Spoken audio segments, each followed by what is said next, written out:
Welcome to LearnHowToQuilt.com. I'm Ann, and this is the 9th video in our Star Sampler series. Today I'll be showing you how to make this Midnight Star block using paper piecing pattern. Last week we used templates to make this block. So this week I'll show you how this paper piecing can help improve your accuracy.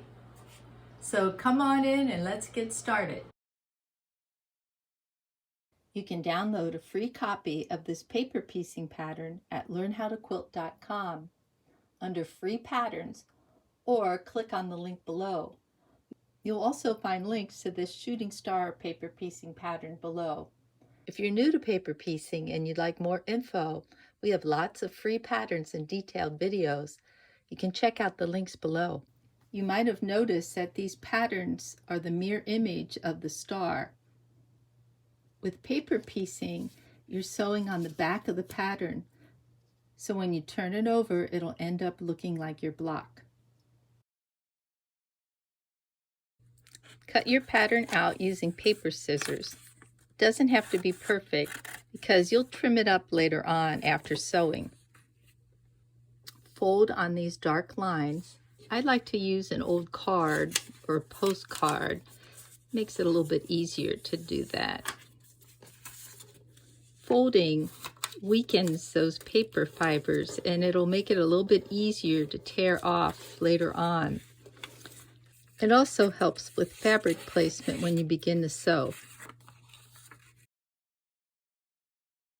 One of the reasons I like paper piecing is that I don't have to worry about being accurate when cutting.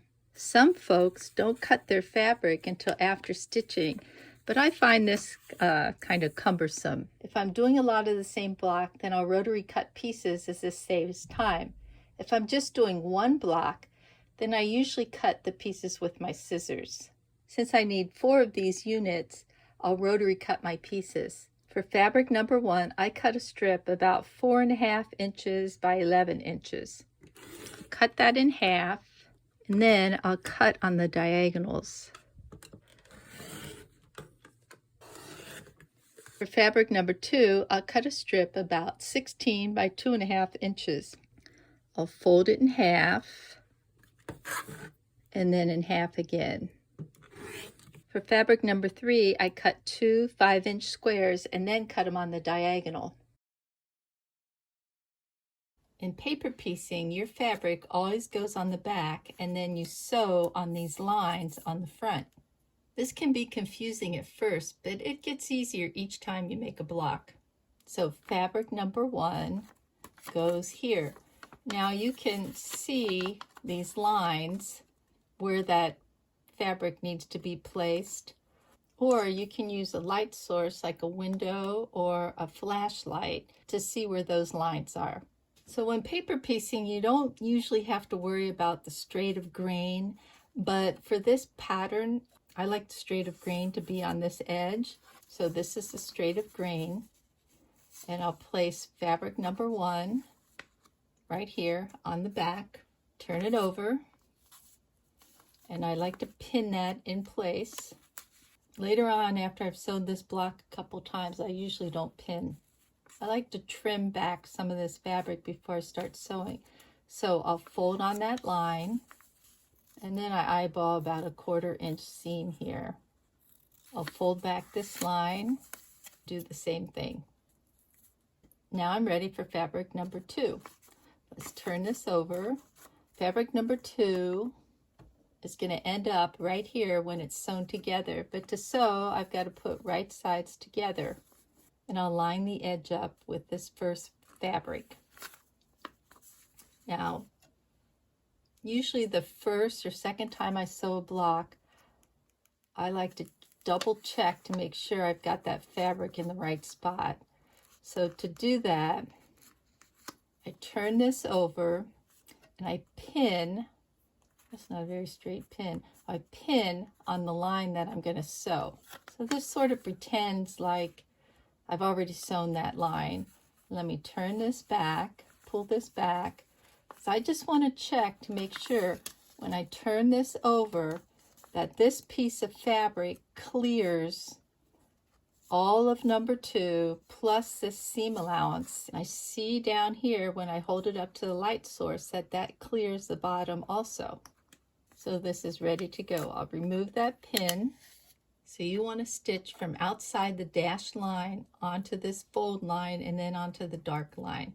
I'm using red thread that you can see, but you'll want to use a neutral color thread.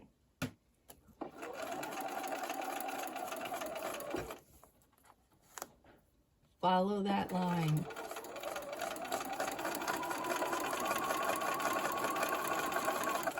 I took 1 to 2 stitches past this line.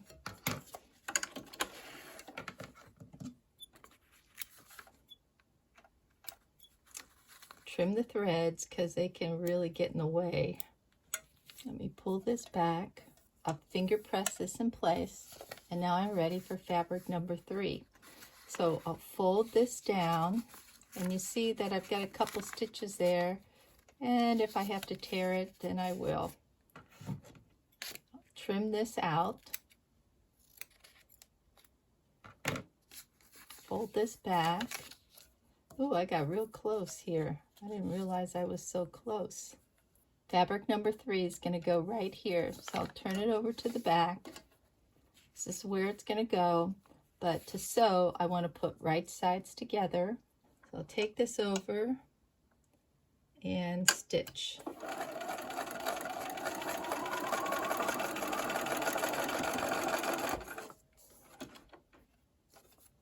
Oops.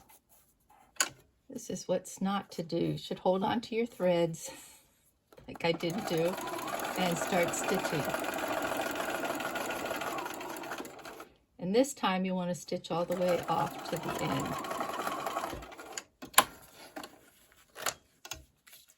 Let's fold that back, and I'll take this over and press. These have been pressed, and now I'm ready to trim. I always say that at this point they look like a bunch of nothing. It's almost like magic when you trim off the excess. I want to trim along that dotted line.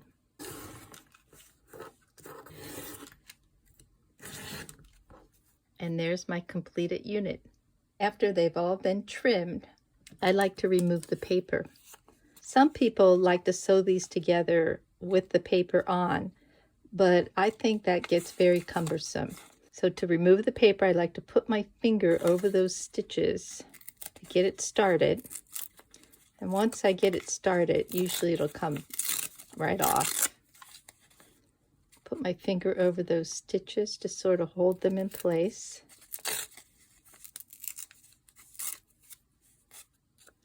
That last piece usually falls off. If you have little tiny pieces like that, you can take a tweezers to get those out.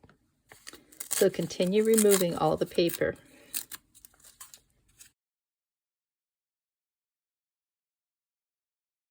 Lay out your block. Put right sides together. Line up the edges.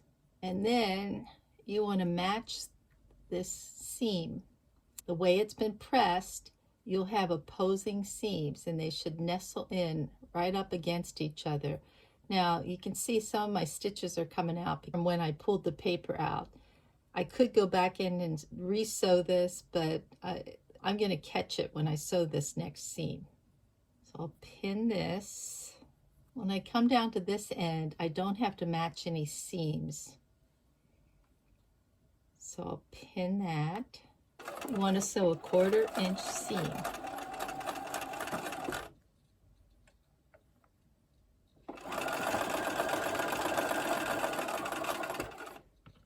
Pick up the next 2. I'm going to be sewing this seam right here. I'm going to line everything up and then stitch. So what I'm looking for when I open this up is I want these 2 triangles to meet right down here. And up at the top here, I want this point to be about a 1/4 inch from the edge. That looks good. Let's check this one out. So those triangle points meet about a 1/4 inch from the edge. And this tip isn't a 1/4 inch from the edge, it's closer. So let's see what happened here. Oh, I see. My 1/4 inch seam got smaller here. So I'm just going to put this in and sew about a thread over.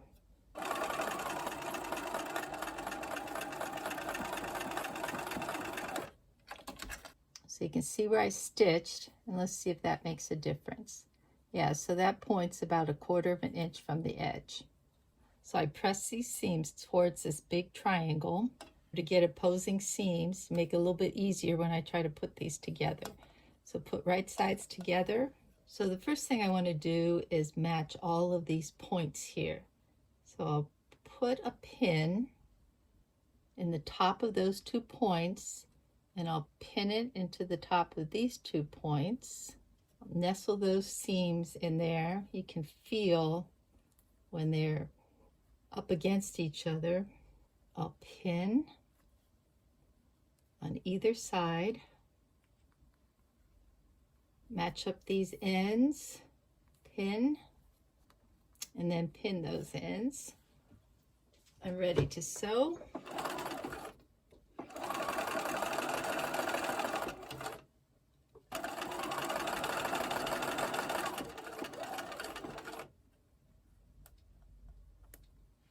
I'm holding on with the tips of my scissors. Make sure that that intersection stays in place, or at least I hope it stays in place.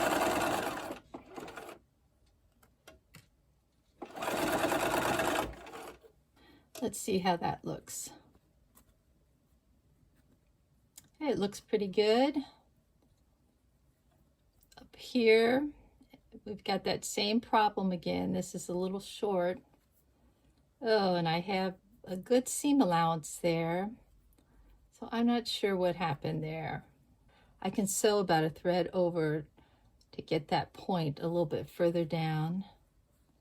And I got the same problem over here. So let me sew both of those about a thread over. So let's see what happens here. That looks much better. That looks much better. I'll take this over and press. And here's my completed block. For me, it's much easier to sew this block starting with a paper piecing pattern than it is to use these templates. The same is true for this shooting star block. I usually like to use paper piecing when I have long, irregular shaped triangles. Now, not all blocks can be paper pieced, but most can be broken down into small sections that can be paper pieced, like we did with this block. So if I'm having difficulty piecing a block, I'll draw it up on paper or I'll use the printed pattern, but just make sure you check that inch mark. And I'll turn this over and hold this up to a light source, either to a window or flashlight, in order to get the reverse of the pattern. I'll trace these lines and then figure out the sew order. Hope you decide to try paper piecing. I think you'll find it a useful skill. In our next video, you'll learn some quick cutting methods for making sawtooth star blocks. See you soon. Thanks for visiting LearnHowToQuilt.com. Please like, subscribe, and share our videos with your friends. Thanks.